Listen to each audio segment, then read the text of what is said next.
Let me get my beanie on. Hold on, where's my beanie?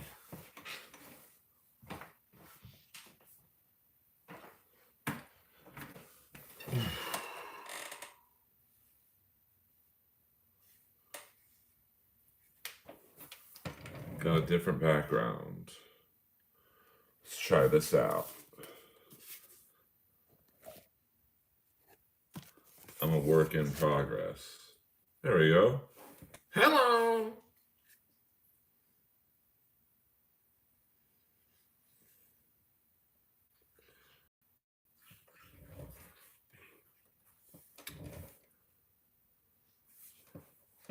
All right, I don't know. I don't like this. We're gonna have to go till I figure it out. There we go. It's a little better. I just got a Earl sign that will be right there, made in the rat font. So, I'm working it, trying to make it better. Going to try and get this guy on Inappropriate Earl, the great J Lux, commercial real estate king. I did, Zens. I did. I tweeted it out.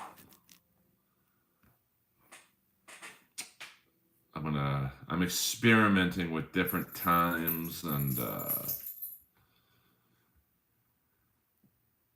thank you, Tara. I'm doing my best. I'm not technically, let's see over there, where I want to be, but I'm working on it. Baby steps. I've already, after last night's stream, gotten support from the fans. People saying, "Hey, we'll make you a background. We'll do this for you. We'll do that." I appreciate that. It's a work in progress. Trying to get those. I think it's 1,000 hours or something that you need to start getting the ability to get the super chats. I already have the subscribers, so hopefully sooner than later I will get the amount of listenable hours. Yes, I will. The sign I'm excited about. I think the guy says $450. It's a little too expensive to do Inappropriate Earl. I mean, that was like over at like $1,200. 4,000 watch hours. That seems like a lot, to be honest with you. But I'll try and crack the code as best I can. And I already got the subs. I think I'm up to almost 1,800 subs. Not a tremendous amount, given the amount of time I've been on. But, I'll do it. I don't know if I'll do it every day. Like tomorrow, or it'll probably come out Friday. I'm going to do an NHL playoff prediction show. That might be a dual Inappropriate Earl. And then, I have shows all weekend. So, I might come back and, I don't know, do a review of my set that night or something. Just anything to start building a little more content. And, oh,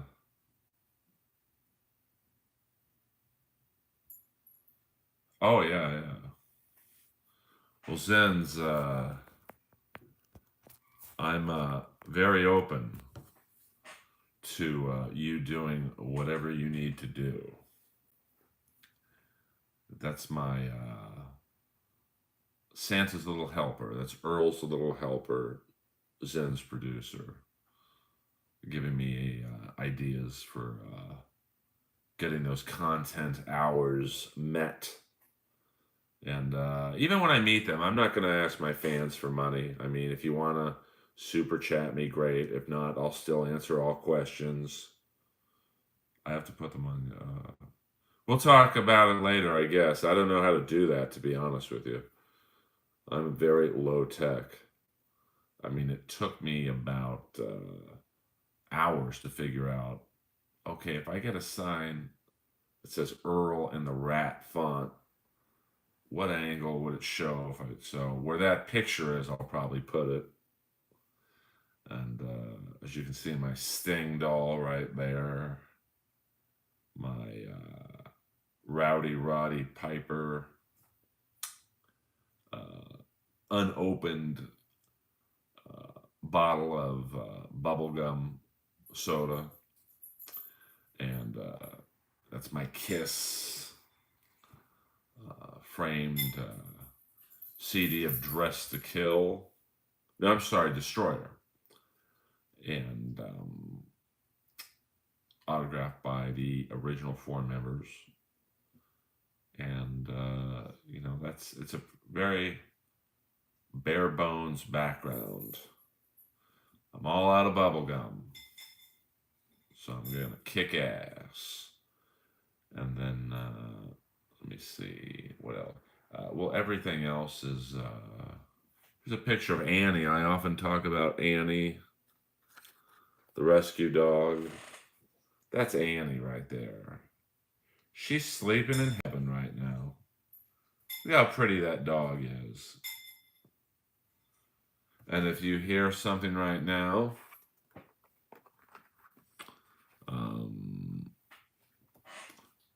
that's Lois eating right now. So this weekend I'll be at the Comedy Store. Saturday night, closing out the main room. 12:15, I believe. I have a show at before that, the new comedy club in town, Deaf Noodles Comedy Club. He's a YouTube content star, I guess you'd say. He just said fuck it and made his own comedy club. For those of you local to LA, he bought a space right across the street from the Guitar Center that used to be the amp store Mesa Boogie. So I'm helping him out there. And then Friday night, I'll be at a venue that I don't want anyone going to because they might get carjacked. What up? What up? Detroit. Now I've got people doing it to me. Earl Chuck. So, Detroit. This is me trying to be a little more proactive on this thing they call YouTube. Trying to get those listenable hours up. And,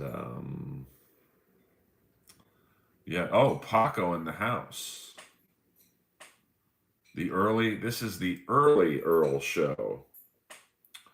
I'm going to experiment with streaming at different times. I know that you should do it at the same time every day. Like Kevin Brennan, 1 o'clock every day, you know where to turn into. The Shuley Network, you know when to tune in for Miserable Men, Bob Levy show, and all kinds of Ray DeVito show. So I'm seeing last night I think I did this at Earl Appropriate. Hey, I mean, who knows? I mean, Inappropriate Earl will still be the name of my podcast. Just too many podcast cover art pictures I've paid for to change it. But we'll figure it out.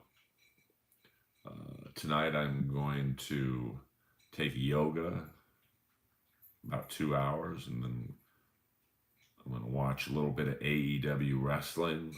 It's a big card tonight. That for those of you who don't know, AEW is basically competition for the WWE. They got a big show in London coming up. It's pretty hot. It's not quite as hot as Bikram. I think in the room it's about 90 degrees. Um, I what did I do? I used to go to Hot 8 yoga, which was I think 105. I think Bikram's like 120 or something. It's pretty high. And that's really the base level for Bikram. I believe it goes higher than that.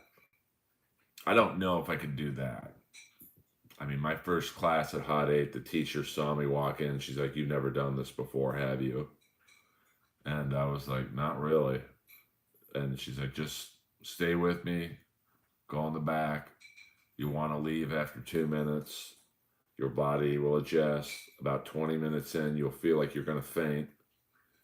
And I remember we were in tree pose, which is where you put your foot on the inside of either your calf or, if you're really flexible, your upper thigh.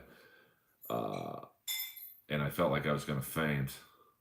No, that is Lois. I'll see if we can get there. Whoa, sorry. You can't really see. That is Lois right there. She is eating her dinner. We just got back from literally a 4-hour walk. She moves pretty good for an old dog.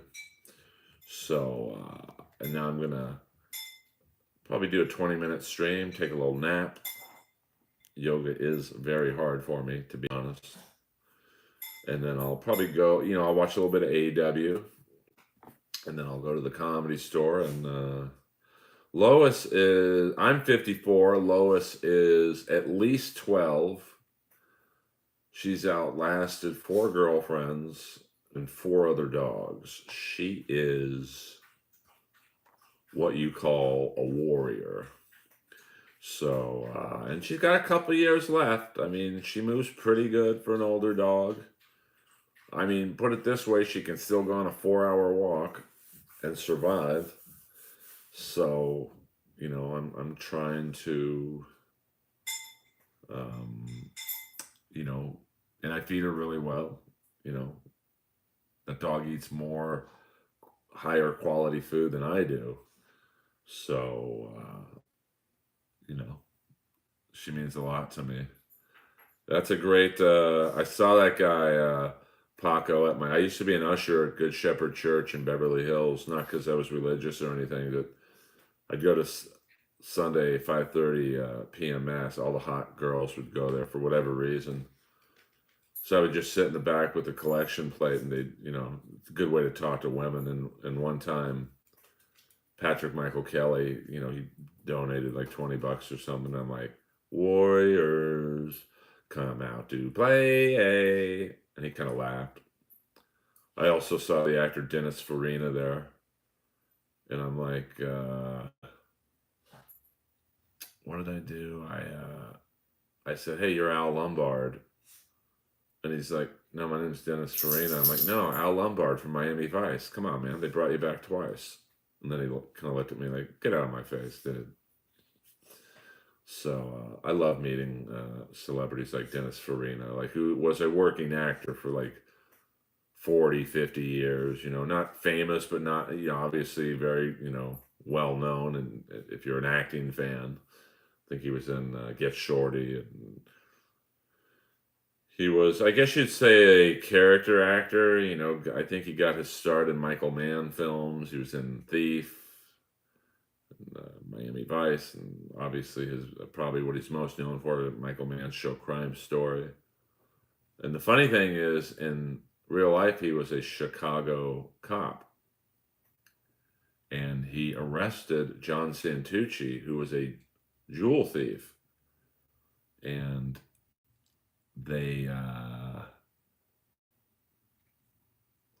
John Santucci was the technical consultant in Thief, and he also played one of the dirty cops. And in Miami Vice, he Hello, Colt. He played Lombard's assistant, so it's just kind of funny that in real life he arrested him, and now they're in acting scenes together, and they had great chemistry. I think John Santucci died a couple years ago, and Dennis Farina as well. So, um, they were all welcomed additions to the Michael Mann universe. And found my bowl. Let me go. Yes, Lois is done eating now, so it's a lot more quieter. This is absolutely the most low tech stream you'll ever find on YouTube. But hopefully, people will be, glancing by and see this striped beanie. I've had this beanie since 2010 when I got, what up, Bruce? Bruce. Uh, when I got this at the West Edmonton Mall when I was opening up for Rob Schneider at Tammy Bronson's comic strip. And her other clubs are called House of Comedy. Message them, say you want to see Earl. You got a ring light? I don't right now. This is a table lamp. I'm going to invest in stuff.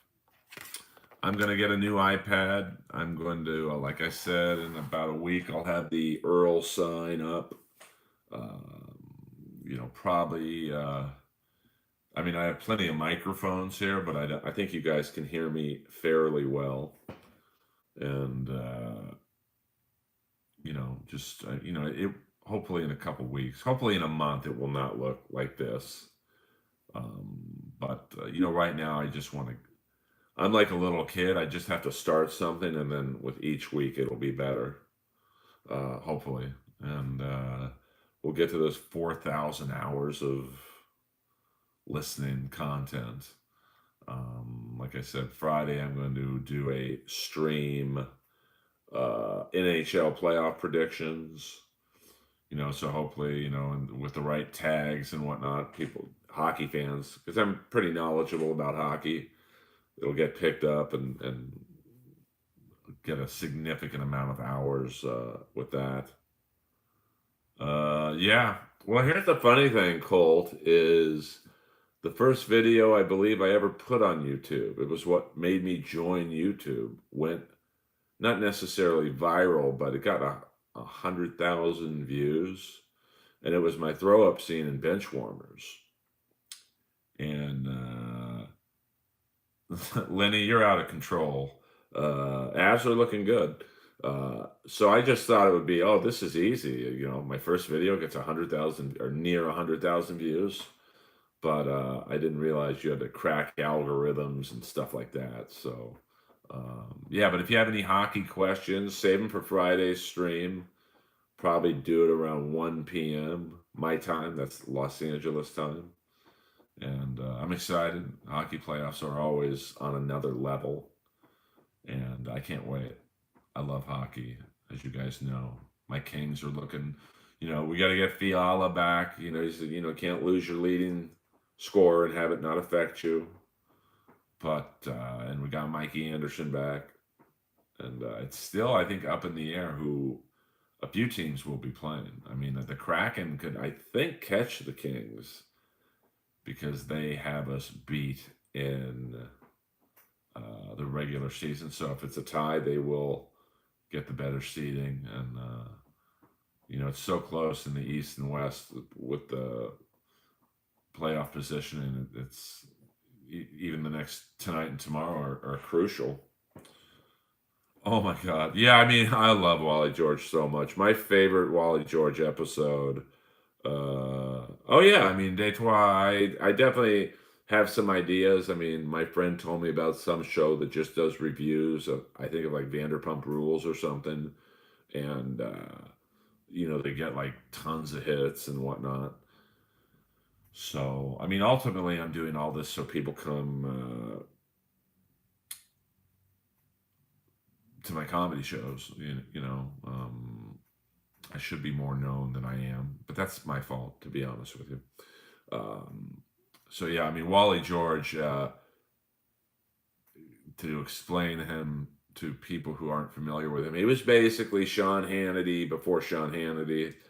And I used to think it was a real show, but watching the old episodes, which we got on a channel out here called KDOC, which is like it's a step above like public access, but like it's pretty rinky dink. It's an independent channel in Orange County somewhere, and they would play his show. It was Saturday nights at I think 11, and me and my friends were so into it, we literally would not go out until we watched it. And yeah, I mean, it was a combination Sean Hannity meets Jerry Springer, you know, meets Morton Downey. I mean, he was like a localized version of the Morton Downey show. Um, he didn't have too many big name guests. Like in Miami Vice, you could watch the early seasons and see like Liam Neeson and uh, Ted Nugent and other Julia Roberts, and he didn't have guests like that, but he had like the band Striper before they were big. He had not too many actors. He had a couple of wrestlers.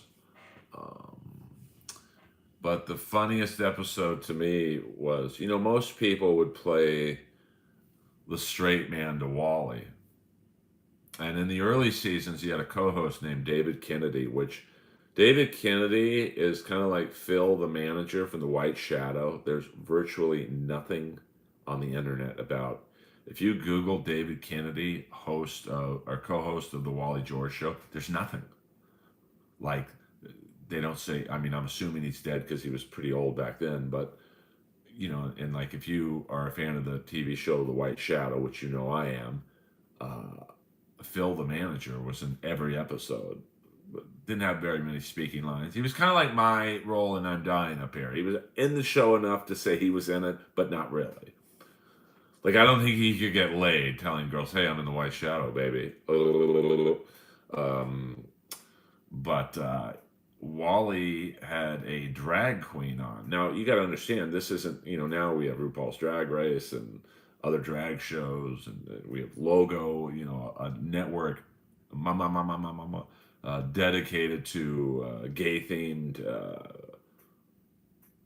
shows. But back then, in 1986, there were no drag queens on television. And they had, and it's funny because this guy's celebrity, um, uh, his celebrity picture is next door to me at the basically what's the gay car wash. And they took my picture, one of my early headshots, and put it next to him. And there's a drag queen by the name of James Gypsy Hawk. And if you look up Gypsy Wally George, it's so funny because he might be the only guest in the history of the Wally George show to flip the script on Wally. And Wally couldn't keep up with him humor wise. And David Kennedy, it's maybe the greatest timing I've ever seen on a joke where Wally's kind of playing the straight man to Gypsy, and clearly Gypsy's gay, which is pretty obvious. And Wally goes, "James Gypsy Hawk, are you now or have you ever been a homosexual?" And Gypsy looks at Wally instantly and says, "Wally, how bad do you want to know?" And David Kennedy, about 0.5 seconds later, with the perfect timing, is like, "Not very." And it was just, it's a different time. It was a way, you could never do that show on TV right now. I mean, I guess you could say Hannity's on, and Rachel Maddow is the left version of the Hannity show, but it was such a I don't think anyone was in on the joke. I mean, I thought it was a real show, so Well, you have to really like how I just described that. If you go in, it's up on YouTube. I think you just look up Gypsy Wally George, and he was so fast, Gypsy. I mean, as soon as he walked on, Wally would give you an intro, or usually David Kennedy would give you the introduction. Wally George would be like, David, who's our guest? And well, he's a drag queen. And as soon as Gypsy comes out on stage, the whole crowd. Now you have to understand, this was a studio audience comprised mainly of, I think, students from Saddleback College, which is a small college. Uh, and yes, Bruce, it was 90% dudes, all wearing like Iron Maiden shirts and Crocus shirts and uh, Judas Priest shirts, and like maybe 5% pretty hot chicks. And they all, as soon as Gypsy's second foot hits the stage, are yelling, homo, homo, homo. And Gypsy was like, takes one to know one, guys. And the whole crowd shut up. Like he really was amazing to watch navigate basically a room full of hecklers. And, it's just really funny. And there's so many other good episodes. Probably the most cringeworthy, and I can't believe the Dodgers let this air, was when Steve Sachs, the second baseman from the Dodgers, went to a taping, and they had a segment on the Wally George show where you could get up at the end and ask questions.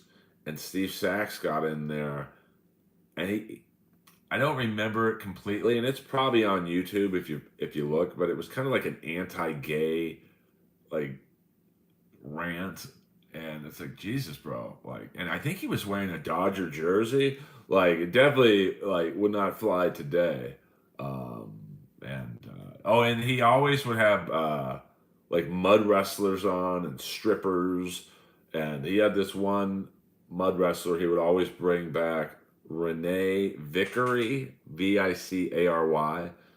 And of course, the interview would start out really seriously, and then he'd delve into, well, Renee, why don't you show the crowd what you do? And of course, she took her top off, and she had these giant tits, and like she brought like two girls. I think she worked at like the Tropicana or something. So they set up a mud wrestling pit, and Wally George would act completely outraged, but you could see his boner popping through the desk. So yeah, I might do a Wally George. I don't know where I could get full episodes, but I'm thinking of different things I could review. At least once a week. Maybe Vanderpump Rules, although the season's almost over currently for this season. I already do a wrestling podcast, the Comedy Store Wrestling Podcast. So I don't want to step on the toes of the Comedy Store by doing a wrestling podcast. But you don't know. I'm maybe review new albums. Kiss just put out a new album. Actually, it's pretty cool for Kiss. They just put out a new album live off the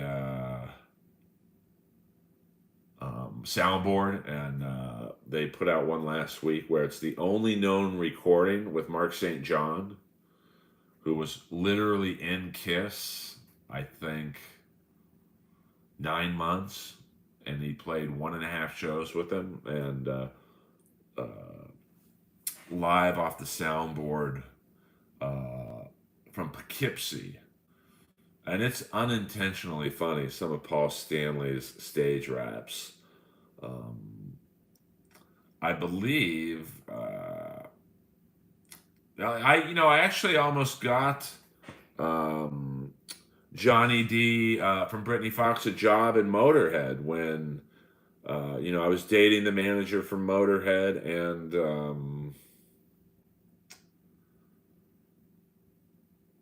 there was talk of Mickey D leaving the band for whatever reason. I don't really remember. And I said to their management company, hey, this guy Johnny D from Brittany Fox is really good. And, they exchanged info, but obviously Mickey never left Motorhead. my thoughts on Ray Gillen and Badlands and HIV. For those of you who don't know, Jake E. Lee started a band called Badlands. Jake E. Lee, one of my favorite guitar players. Um, After he left Ozzy Osbourne's band, and uh, what a band! They were almost too good for that era. Like they were not Pretty Boy. Obviously Jake E. Lee and Ozzy was pretty glammed up, but um, Ray Gillen, I think my ex girlfriend who managed Motorhead, or still does, I think to this day, co-manages. She told me Ray Gillen's voice was so good he could sing the phone book and make it sound good. Um, but he had HIV, and if you believe the rumors, he spread it around knowingly. Like he knew he had it, and he still had unprotected sex with women. And they say that's part of the reason Jake E. Lee just kind of disappeared for 25 years. He was so freaked out about that whole thing, and you don't know what to believe. But he came back, and I saw his first concert back at the Whiskey. It was interesting. Um, but Badlands, great band. I mean, Craig Chason on bass. I think the first album had the great Eric Singer on drums, Jake E. Lee on guitar, Ray Gillen on vocals, and then I think the second album, Eric Martin replaced Eric Singer. Still a great band. I mean, Jake E. Lee is a very unheralded guitar player, probably mainly due to like basically quitting the business for 20 years. I think he literally moved to Vegas and was repairing cars or something. So, very, very good band. Just, they were kind of caught in that crossroad of, glam was still a big thing, but Guns N' Roses and Pearl Jam and Soundgarden and all those bands were kind of taking over. So I think there was an image confusion on their part. In terms of Mick Mars against Motley Crue, I mean, I saw Motley Crue in 2015 opening up for no, Alice Cooper was opening up for them at the Anaheim Arena. I don't know what it's called anymore. I think it was called the Pond at that concert. Might be called the Honda Center now. And I sat in the front row with this girl, and you could tell the vocals were canned back then. I mean, they looked like they were playing their instruments, but Mick Mars was.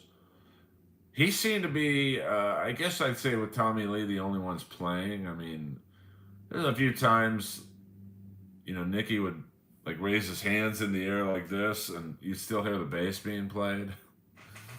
So I kind of believe Mick Mars, but that whole group is a disaster. I mean, Tommy Lee, and I know his wife Brittany. She used to do, or still does comedy, I think. We're friends. She's always very nice to me. But like, that's got to be a weird thing that they're making documentaries and shit about his ex-wife still, and it doesn't exactly paint, that movie or the miniseries Pam and Tommy. It didn't exactly paint Tommy in a great light. Nikki legally dead, I think twice. Mick Mars, horrible spine condition. Vince Neil, the manslaughter thing with the drummer from Hanoi Rocks. I mean, that band is like got more issues than Playboy. Uh, so. But if you were asking me, and for those of you not knowing, Nikki Sixx basically insinuated that Mick Mars was, basically getting Alzheimer's on the guitar, forgetting songs and lyrics, and Mick Mars fired back. Well, I was the only one playing. I tend to believe Mick Mars. He's never been really a drama queen. He's pretty quiet, but who knows? I mean, I've seen Motley Crue. I think I saw them again, and it's karaoke. I mean, Vince steps away from the mic, you still hear the vocals. I mean, I still go see Kiss. Um, yeah, I mean, I feel bad for Mick. And John Five is an amazing guitar player. I mean, he's very, very good. Technically, not many better than John Five, but it's not Motley Crue. Um, it's just like, I mean, but I'm being a little hypocritical because, like, my favorite era of Kiss is,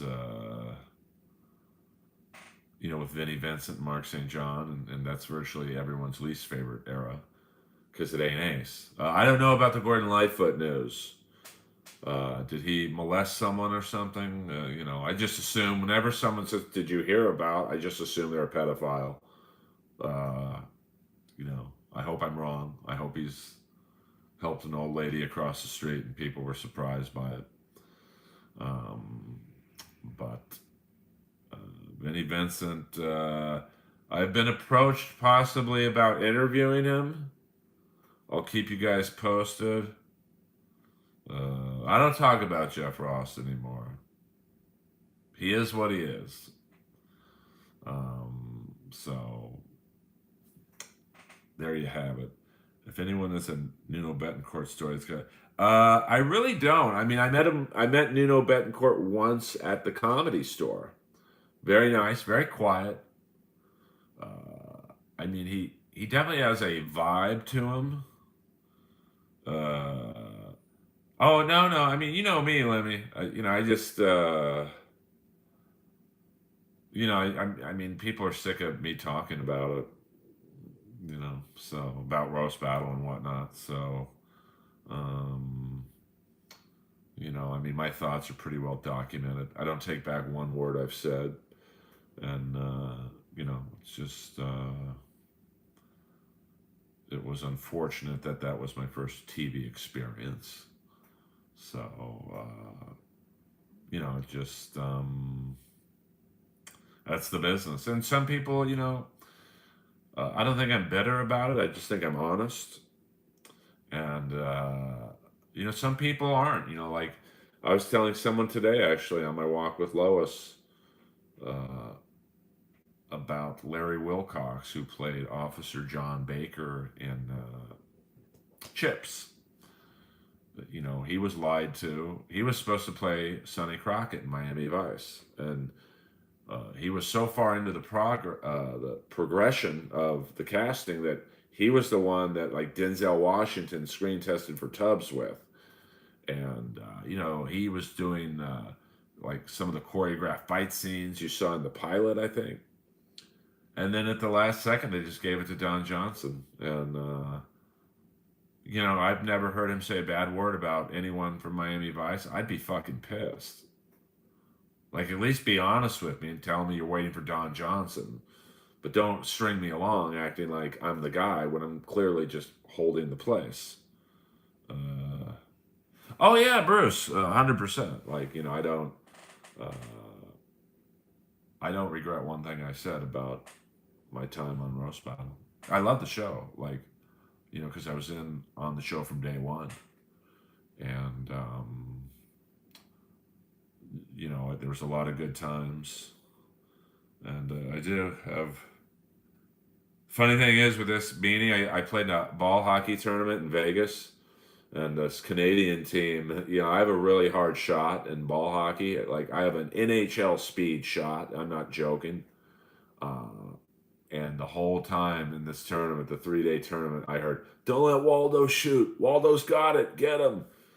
So, but if you going back to the whole roast battle thing, if you look back on, like, say, my from 2015 to now, I've worked with Tyler, the Creator, and probably done hundreds of hours of talking about the jellies, and there's not 1 second of me bad mouthing Tyler or his crew or his staff because they treated me amazing, man. Yes, shout out to Wade Belak, one of my favorite enforcers. So I don't really talk shit. I had a comic recently come up to me and go, Earl, I gave them a ride home because they were too drunk. And she was like, I love how you talk shit. And I was like, I don't really talk shit. I talk facts. So that's why, anyone from Roast Battle, off the record, they've all come up to me, all of them, and said, you're right, you got done dirty. But, of course, on the record, they can't say that. Now, you could think, oh, Earl's lying. They didn't say that. But I can assure you, I think you guys know me well enough. I don't lie. I'm capable of it, but, even some of Jeff's closest allies have come up to me and said what happened was not cool. But, it's nothing. I think I just finally, a couple of years into, like, airing my anger and whatever about it, I just was like, okay, it's not going to change. I've said what I've said. I've exposed what I've needed to expose about the business. And, it's bad karma will hit those who wronged me. And, that's all, I guess.